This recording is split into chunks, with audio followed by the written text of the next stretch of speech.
Pour connaître nos droits et les faire valoir, informons-nous sur conseilnational.fr. À l'école du courage, on apprend ce petit adage: vaincre sans péril n'apporte pas de gloire. Depuis quelques années, les seniors sont la cible de Macron. Dans son esprit fou est sorti cette semaine de cette volonté: gel des retraites, permis de conduire limité à 70 ans et réserviste aussi à 70 ans. La gloire à retirer de tout cela doit être la même que d'utiliser dans les EHPAD le Rivotril, j'imagine. Ce qui va dans le sens évidemment de la mondialisation, bien sûr, et de ses plans démoniaques. Si la démocratie existait, comment cela se passerait-il pour nos seniors? Tiens, ce serait une question à développer un jour. Soyez les bienvenus dans la France Libre, une émission du CNTF/CH avec Philippe, avec notre spécialiste de la démocratie, pas la vraie, la démocratie, car il y en a une seule. Il s'agit de Iota, et notre ami Jean-Pierre est présent également. Bonsoir à vous, messieurs, dames, bienvenue. Bonsoir. Bonsoir à tout le monde, bonsoir à tous et à toutes. Alors, je vais introduire un petit peu cette émission. D'abord, pour dire qu'on reprend le même titre que celui de vendredi dernier, parce qu'on a estimé qu'on n'avait pas suffisamment bien travaillé. Donc, ce sera sans surprise le titre La pertinence des propositions, version 2, on va dire, ou la suite, comme vous le souhaitez. Je voudrais aussi parler de ce que j'ai lu récemment sur le net, qui concerne la naissance des enfants mort-nés. Nous savons tous que les enfants peuvent naître et mourir en naissant. On dit que ce sont des enfants mort-nés. Ce chiffre des enfants mort-nés, il a doublé d'une année sur l'autre entre 2020 et 21, je crois, enfin 21 et 22, je ne sais plus. Il a doublé en tout cas. Donc ça veut dire qu'il y a une alerte sur ce chiffre-là. De telle sorte qu'aujourd'hui, l'État demande aux pompes funèbres de ne plus déclarer les enfants mort-nés, mais de les déclarer nés sans vie. Alors vous allez me dire, c'est subtil comme différence. Effectivement, c'est subtil. Mais dans le cas des enfants mort-nés, eh bien, on est tenu, par la loi, d'avoir un extrait de naissance et un extrait de décès. Et donc tout ça, ça laisse évidemment des traces. Alors que si on déclare ces enfants nés sans vie, on est obligé à rien du tout, et ça peut ne pas laisser de traces. Voilà. Voilà ce que dans le genre de turpitude dans lesquelles nous sommes tous les jours mêlés, mélangés et enrobés, je dirais. En voilà une de plus qui cherche à cacher les choses, à minimiser les statistiques évidemment, et à faire qu'on reste dans l'ignorance des choses. Voilà ce que je voulais dire avant qu'on passe bien à l'affaire suivante, peut-être la vidéo, justement, les choses en vidéo de notre ami. Je suis absolument désolé de te contredire, Philippe. Nous allons écouter Jean-Pierre qui, celui-ci, a levé la main pour prendre la parole. Oui, alors j'ai levé la main parce que déjà, premier sentiment, mais immense tristesse. Sylvain a parlé de Rivotril, j'en connais quelque chose puisque mon épouse a été empoisonnée au Rivotril. Mes doigts sont tombés sur l'avant-dernier patch et l'ont arraché. Les médecins étaient convaincus qu'elle allait mourir. Elle a fait non alors qu'elle était dans le potage. Et évidemment, le dernier patch, j'ai pas eu accès parce que c'était le matin. Alors, première tristesse. Je vais vous servir une petite joie entre deux tristesses parce qu'il y a beaucoup de tristesse. Je suis, depuis pas mal de temps, j'en ai pratiqué beaucoup, spécialisé dans les cercles de parole, qui est une forme de démocratie à l'unanimité plus 1. Je précise, c'est pas du 70%, hein, les cercles de parole que je fais, c'est toujours unanimité plus 1 pour l'univers. Et à chaque fois l'univers se manifeste, il y a un vol d'oiseaux au-dessus de nous, etc. Enfin, bon, je suis spécialisé dans les cercles de parole à l'unanimité plus 1. Donc ça, c'est plutôt joyeux. Même si ça a commencé, mon apprentissage a commencé par un événement triste où j'ai perdu un animal et ça m'a retourné le cœur. La pertinence des propositions, j'en ai une à faire. Alors, il y a les morts-nés et il y a les gens qui meurent à la naissance. Je vais vous citer pourquoi. On les clampe, on clampe les cordons ombilicaux avant qu'il ait le temps de finir de respirer. On coupe au milieu entre deux clampages. On retourne le bébé, on le prend par les pieds et on lui tape dessus dès la naissance. C'est un clampé. Alors, quand il n'y a pas le truc qu'on appelle la péridurale pour la mère, pour pas qu'elle souffre. Mais le problème, c'est que quand la mère éprouve des sensations, elle sécrète une hormone antidouleur pour elle et pour son bébé. Donc la péridurale casse tout ça. Alors péridurale, clamper, couper, retourner, taper. Voilà comment on arrive sur Terre. Alors c'est pas étonnant s'il y a des guerres et s'il y a des gens qui se précipitent pour aller à la mort. Merci d'avoir entendu. Alors maintenant je vais vous servir quelque chose de joyeux. Ma proposition est qu'on laisse les mères accoucher tranquilles en ayant évidemment une surveillance médicale, mais qu'on les honore de la tranquillité quand elles accouchent et qu'on les honore aussi de la tranquillité de laisser au bébé le temps de respirer, le temps au placenta de se vider de son sang dans le bébé qui a besoin d'un sang nouveau pour faire face à la différence de température et au stress psychologique. Et une fois qu'il a bien respiré, que le cordon a séché sur 10 cm à un endroit, là, on peut le couper si vraiment on est pressé, sinon on peut attendre 24 heures comme le faisaient les Grecs dans les temples d'Héra. Merci Iota de nous l'avoir signifié. J'en ai fini, merci d'avoir entendu, je suis encore sous l'émotion et je tremble à la fois de tristesse et de joie d'avoir fait cette proposition. Merci d'avoir vu et entendu ce dont je voulais parler. Et je vais rajouter à cela, Jean-Pierre, laissez tranquilles nos seniors, s'il vous plaît, car pour la plupart, nous leur devons le respect, nous leur devons la vie également. Et oui, à toute la chaîne, il faut respecter l'humain à toute la chaîne, de toute manière, hein. Que ce soit des enfants, vieillards, quoi, hein. Même ceux qui travaillent et qui sont encore aptes au travail, je dirais, qui sont pas encore à la retraite, quels que soient les âges de la vie. Respectons-nous en tant qu'humains. Effectivement, alors notre thème, ce sera ce qu'on disait tout à l'heure, mais entre-temps, est-ce que cette fois nous pouvons voir les vidéos de Sylvain? Ah bah voilà. Absolument, c'est parti, l'actualité à l'image, et puis après on développe le thème, donc le même que la dernière fois, la pertinence des propositions, partie 2. Prix pendu, mais ça marche plus ça maintenant, hein. Eh oui. Vraiment bien, hein, dans tous ces journalistes, j'aime bien les mordicus, elle ne les laisse pas placer un mot, elle sait très bien que si elle les laisse parler, ils vont commencer à raconter leur salade et elle est vraiment forte, vraiment j'apprécie. Allez, attention, nous développons, car le temps nous est compté, la pertinence des propositions. Les propositions de quoi? Les propositions à qui? Les propositions pourquoi, en fait, hein. Et c'est surtout ça qu'il faut se poser comme question avant de traiter le sujet. Donc, ce sont les propositions, évidemment, les propositions d'ordre citoyenne, c'est-à-dire que les personnes que nous sommes, nous devons aller faire des propositions. Alors, à qui les faire pour changer le monde, pour changer ce qu'on vient de voir à l'instant là en vidéo avec Élise Lucet et Monsieur Macron, pour faire en sorte que ça devienne un dialogue non pas l'un contre l'autre, puisque visuellement, à un moment donné, ils sont l'un contre l'autre, front contre front, hein. Alors que normalement, on devrait être les uns avec les autres dans le cadre d'une vraie démocratie. Et ça n'existe pas encore.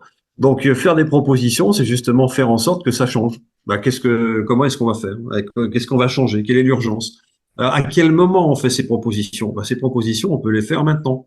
Oui, il n'y a rien qui nous empêche, vous, votre voisin, vos amis, d'aller voir votre maire et de lui demander, ça serait bien qu'on fasse les propositions au gouvernement, parce que là, on voit rien avancer par le haut, on voit rien avancer par le bas, et on voit rien avancer du tout, quoi. Voilà.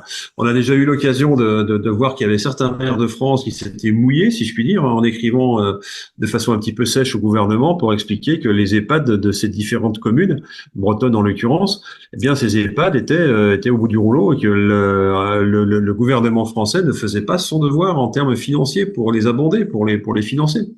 Et que dans ce cas-là, tout simplement, il proposait une astreinte de 1 000 euros par jour, je crois, à l'État pour faire en sorte de pouvoir payer les commandes, les repas, enfin, je dirais les charges quotidiennes d'un EHPAD. Et donc tout ça, ça les a conduits devant le tribunal. Voilà. Donc pour l'instant, c'est le tribunal administratif, et on leur a demandé de bien vouloir retirer leur arrêté municipal qu'ils avaient pondu, hein, plusieurs maires, dans cette direction-là. Et donc, ils en sont là et ils se disent, qu'est-ce qu'on va faire? Je sais pas, on se regarde, on va aller reconsulter le peuple peut-être. Mais à quoi ça sert d'aller reconsulter le peuple s'il n'est pas entendu? Et surtout, à quoi ça sert d'aller faire des propositions au peuple si ce sont des propositions qui ne l'intéressent pas? Donc, le mieux, c'est que ce soit le peuple qui aille faire des propositions à l'autorité la plus proche, qui est le maire, tout simplement la mairie. Quand on reprend le sens du mot démocratie, et là je vais laisser la parole à Iota, parce qu'il y a qu'elle qui peut nous expliquer l'étymologie du mot démocratie, mais je crois savoir qu'il n'y a pas du tout le gouvernement par le peuple, pour le peuple, mais qu'il y a simplement la mairie qui est en cause et l'État, me semble-t-il. Oui, Philippe, le Dimos Kratos, donc le gouvernement le plus proche de nous, c'est celui qu'on organise à notre mairie. C'est celui-là qui confirme que nous sommes citoyens actifs dans notre mairie.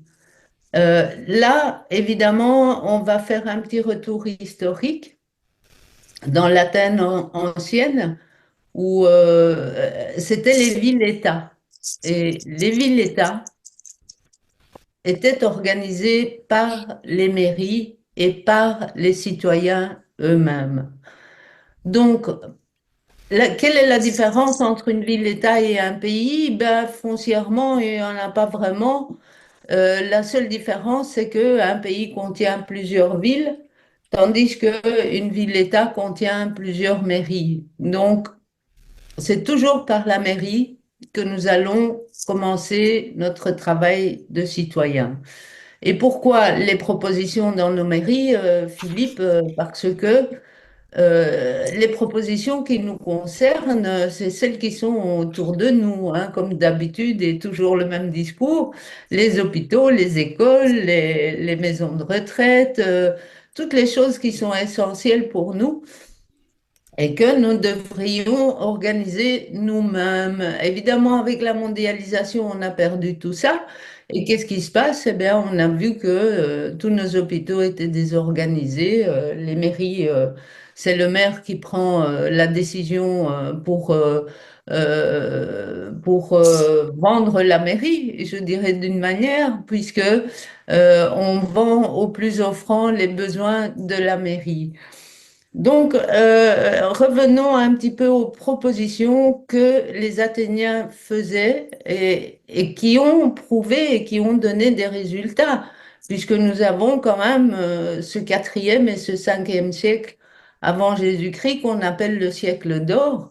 Pourquoi? Parce que justement, l'activité citoyenne de ces mairies-là, de cette époque-là, était au top, évidemment. Tout le monde participait toutes les personnes capables de travailler et de s'occuper de leurs communs se retrouvaient et s'organisaient par la mairie.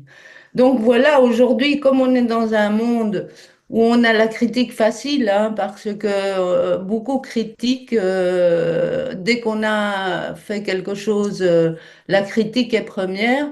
Eh bien, moi, je conseille de changer cette critique et de la remplacer par une proposition, quelle qu'elle soit et dans quel domaine que ce soit. C'est-à-dire si on emmène notre maman ou notre papa dans une maison de retraite et qu'on voit que ça ne se passe pas bien, ça sert à rien d'aller porter plainte. Le mieux, c'est de faire des propositions. Comme ça, on peut se réunir et changer tout ce négatif en quelque chose de positif. Voilà, Philippe, en gros, pour le retour à la mairie et comme ça se passait avant et comme ça devrait se passer aujourd'hui, pour qu'on ait droit au nom de citoyen. Car citoyen n'est pas un mot vide de sens.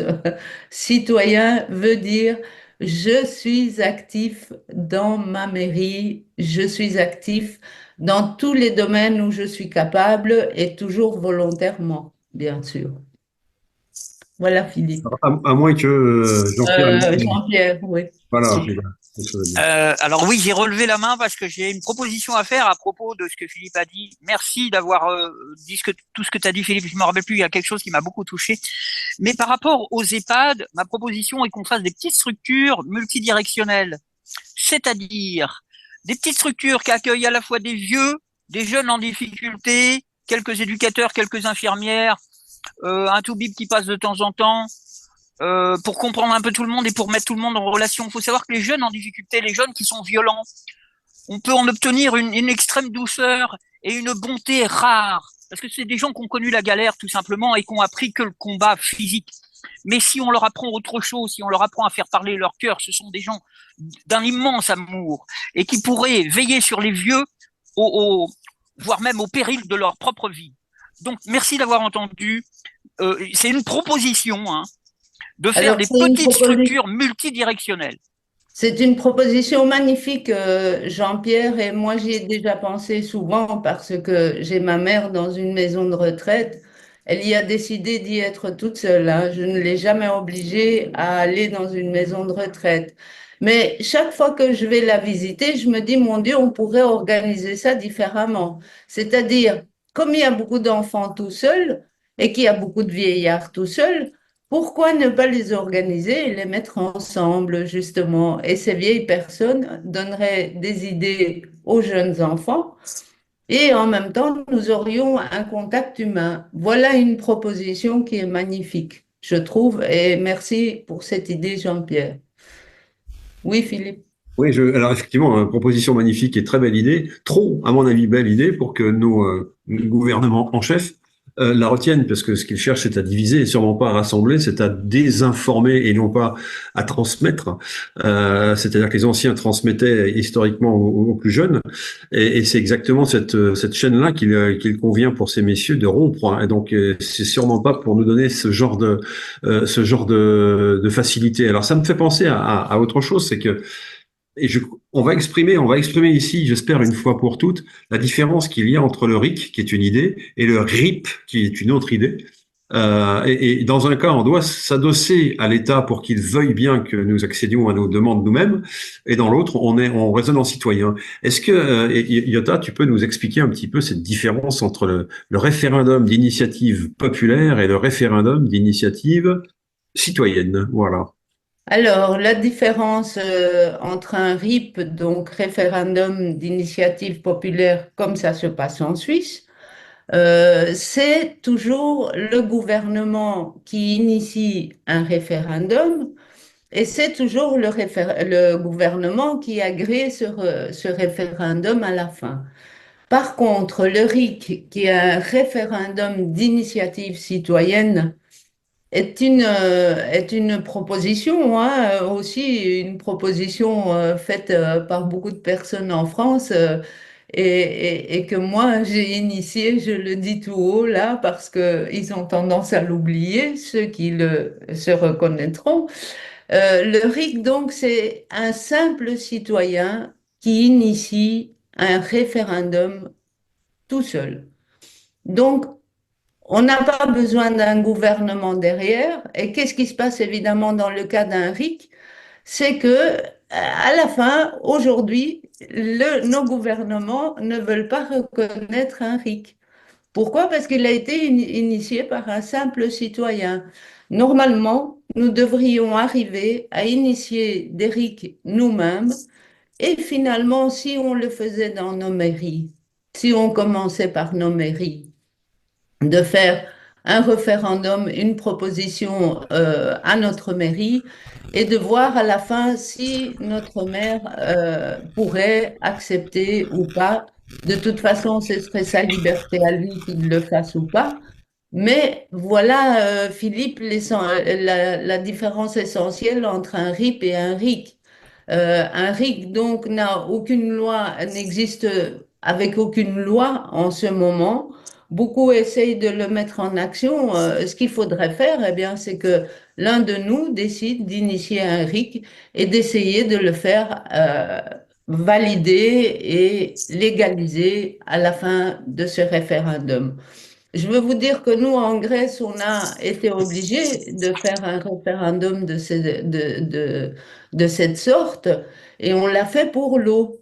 Nous sommes arrivés à 95% de personnes qui ne voulaient pas privatiser l'eau. Nous sommes arrivés à 95%. Nous n'avons pas réussi ce RIC, évidemment, puisque le gouvernement a décidé, avec Monsieur Hollande d'ailleurs, a décidé de privatiser quand même les entreprises pour l'eau. Et l'eau toute seule, évidemment. Et bientôt, ils vont nous taxer même l'eau de pluie. Donc, au niveau de l'eau et au niveau des besoins basiques des êtres humains, il y a des tonnes de propositions à faire là. Effectivement, Philippe, je voudrais rajouter que un RIC pourrait aussi être un référendum où on peut initier un référendum pour proposer un RIC. Évidemment, il faut savoir que les gouvernements oligarchiques n'accepteront jamais un RIC, hein. Ils ne vont pas se tirer une balle dans le pied. Parce que si on fait un RIC, par exemple, pour remballer tous ces gouvernements, évidemment, ça va être un petit problème. Ils ne pourront pas l'accepter, ils ne l'accepteront jamais. Donc, il faut essayer de l'organiser entre nous personnellement par des petites choses, peut-être à la mairie, et peut-être que en fonctionnant, en faisant des expériences, un jour, peut-être nous pourrons le légaliser nous-mêmes et le mettre en application nous-mêmes. En attendant, aujourd'hui, ça ne sert à rien de courir après un RIC en demandant au gouvernement de le légaliser. Ils ne le feront jamais. C'est pas la peine de croire à cette chimère. Et donc, voilà, c'est pour ça que les propositions sont nettement mieux. Commençons par des propositions et peut-être que le RIC viendra de lui-même par la suite. Je Merci ne sais pour pas si cette. j'étais claire, Philippe. Tout à fait clair. Et ça restera un enregistrement à consulter pour celles et ceux qui nous écoutent, qui voudraient revenir sur ces sujets-là. Donc voilà. Alors moi, ce que je vois, c'est que quand on va voir la mairie, on a l'impression qu'on va faire des propositions qui sont relatives à la mairie. Mais est-ce qu'on peut aussi envisager des propositions qui soient d'ordre national? Par exemple, est-ce qu'on peut faire une proposition pour dire, nous, on aimerait bien que ça soit la fin de l'OTAN? Tout à fait, Est-ce que bien ça sûr, serait pourquoi possible? on ne le Comment on pourrait ferait pas? migrer cette proposition par le peuple, par le bas, je dirais, de mairie en mairie, avec des majorités fortes, etc. Est-ce que c'est Bien envisageable? sûr, bien sûr, pourquoi on ne le pourrait pas?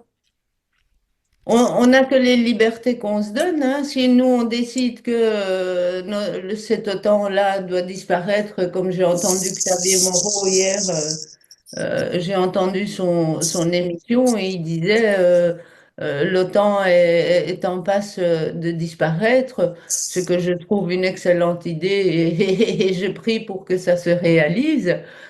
Donc pourquoi pas initier sur des sujets nationaux aussi. Ça fait partie de nos communs, Philippe, l'OTAN. L'OTAN qui est un organisme qui en principe doit s'occuper d'installer la paix et de travailler pour la paix, eh bien, depuis que nous avons l'OTAN, nous n'avons que des guerres.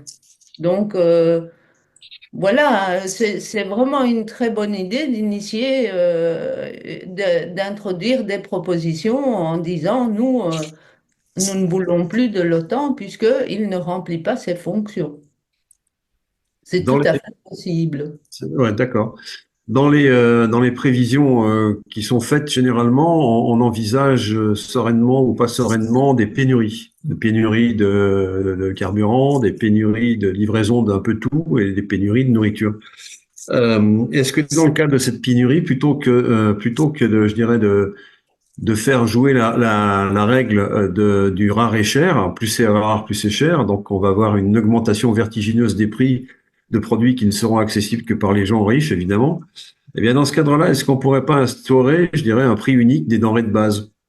Comme ça existait déjà d'ailleurs, on peut le dire, hein, sous l'Ancien Régime, où le prix du pain était fixé par la police et où la police vérifiait qu'il n'était pas vendu plus cher que le prix autorisé.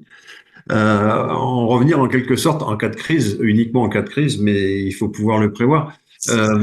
Prévoir par exemple que le maire a bien fait quelque chose dans ce sens-là. Quand on va voir un maire et qu'on lui demande qu'est-ce qu'il a prévu si demain il y avait des pénuries d'alimentaires dans la commune ou s'il y avait des chamboulements tels qu'on les envisage, eh bien, qu'est-ce qu'il a prévu? Et la réponse est le plus souvent rien du tout parce que il y a pas eu rien eu de prévu. L'État s'en est pas inquiété évidemment, parce que s'il y a du chaos, il y est pour quelque chose, et s'il y est pour quelque chose, c'est que derrière il y a une volonté. Donc, nous, il faut qu'on puisse se protéger de ça. Donc, déjà, un maire qui limiterait, qui bornerait le prix des denrées alimentaires, c'est-à-dire le pain, le beurre, les légumes, ce que vous voulez, qui serait quelque part, qui aurait une bourse et qui dirait, ben voilà, ça peut pas dépasser tel prix, ou voilà, sous peine d'être embarqué par la police comme je dirais, comme un accapareur, que c'était le nom qu'on employait pour désigner ces personnes. Figurez-vous, pendant la Révolution française, on les appelait les accapareurs, ceux qui achetaient des biens pour les revendre plus cher, et donc malgré la limitation des prix. Voilà. Est-ce qu'on pourrait pas faire aussi ce genre de choses auprès des maires? En démocratie, Philippe, il y avait un plafond et il y avait des lois qui empêchaient la fluctuation du prix du pain. C'est-à-dire qu'on remettait même des lauriers à des gros producteurs de blé qui décidaient de ne pas changer le prix du pain. Donc, effectivement, c'est quelque chose. Notre société oligarchique se plaît en philanthropie. La philanthropie, qu'est-ce qu'elle fait? La philanthropie, elle montre qu'il y a des gens supérieurs et puis à côté des gens inférieurs qui n'ont rien à manger. Donc, si on fluctuait tout ça à la base, et qu'on disait une fois pour toutes, et dans tous les pays et sur toute la terre, qu'on disait que le pain aurait ce petit prix-là et ne changerait pas ni en cas de guerre, ni en cas de paix, ni en cas Parce que, bon, on n'a pas du blé partout tout le temps, hein. Il y a des productions qui sont perdues et puis il y a des surproductions. Donc, si on décidait que certains produits de base, on ne changera jamais leur prix, eh bien, ça donnerait un peu plus une image équitable de la société, puisque ce qu'on essaye de faire aussi, c'est de niveler par le bas, c'est-à-dire qu'on n'essaye pas de descendre les riches, mais on essaye de remonter les pauvres pour arriver à un niveau. Et par quoi on va commencer? Ben, par les produits de base. Donc, ce serait l'électricité, le pain, les produits de base, l'huile que nous avons besoin. Tout ça devrait être régulé et sur tout ça, on peut toujours faire des propositions à nos mairies, en discuter avec notre maire, essayer d'arriver à ce que ces choses-là soient rééquilibrées de nouveau. Alors comme ça, on passerait plus notre temps à critiquer aussi, hein, parce que souvent on passe notre temps à critiquer, c'est une énergie folle qui est perdue alors qu'on peut la remplacer par des idées. Que les propositions, en définitive, ce sont des idées. Des Oui, idées Oui, Philippe. et peut-être aussi une organisation. Parce qu'on peut faire des propositions dans tous les sens, mais qui va dire ah, on n'a pas pris en compte ma proposition qui était géniale de Ah, recueillir mais cette il y a réflexion. l'ordre des priorités, hein, c'est-à-dire Ah ben qu'il ne voilà. faisait pas ça. Il faisait pas ça comme ça dans le vide, hein. Il faut s'organiser.